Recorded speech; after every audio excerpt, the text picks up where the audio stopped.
श्रावणाचा दुसरा सोमवार आणि यावेळी शिवामुठीत आहे तीळ.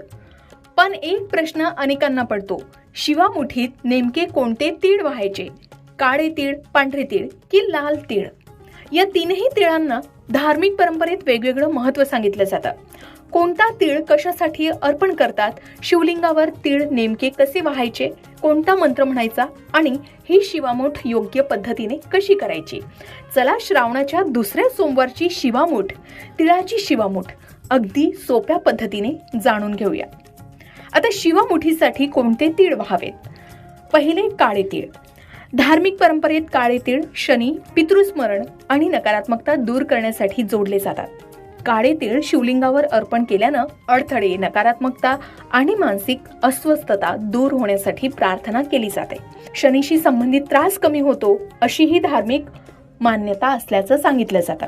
आता काळे तीळ नेमके कशासाठी अर्पण करावेत? तर अडथळे दूर व्हावेत, नकारात्मक विचार कमी व्हावेत, शनी संबंधित त्रासांपासून संरक्षण मिळावं, पितरांचं स्मरण करून त्यांच्या शांतीसाठी प्रार्थना करण्यासाठी काळे तीळ शिवलिंगावर वाहिले जातात. काळ्या तिळाची शिवमूठ वाहताना ओम नमः शिवाय या शिवपंचाक्षरी मंत्राचा आवर्जून जप करावा. याही व्यतिरिक्त ओम त्र्यंबकम यजामहे सुगंधिम पुष्टिवर्धनम उर्वारुकमेव बंधनात मृत्योर्मुक्षे मातृतात या महामृत्युंजय मंत्राचा जप तुम्ही करू शकता. दुसरे पांढरे तीळ.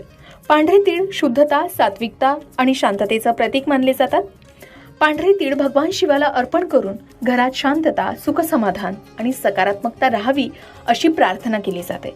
आता पांढरे तीळ शिवलिंगावर कशासाठी व्हावेत, काय घडतं नेमकं?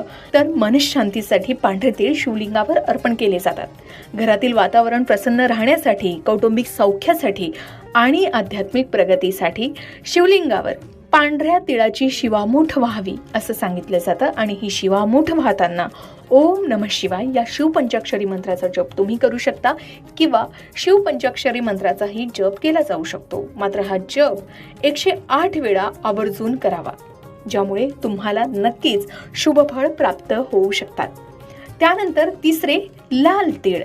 लाल तीळ काही प्रादेशिक परंपरांमध्ये शक्ती, उत्साह आणि मंगल भावनेशी जोडले जातात. मात्र शिवामुठीच्या परंपरेत कोणते तीळ वापरायचे हे घराणं, प्रदेश आणि स्थानिक प्रथेनुसार बदलू शकतात. म्हणून आपल्या प्रथेनुसार, परंपरेनुसार आपण शिवलिंगावर तिळाची शिवामूठ वाहू शकता.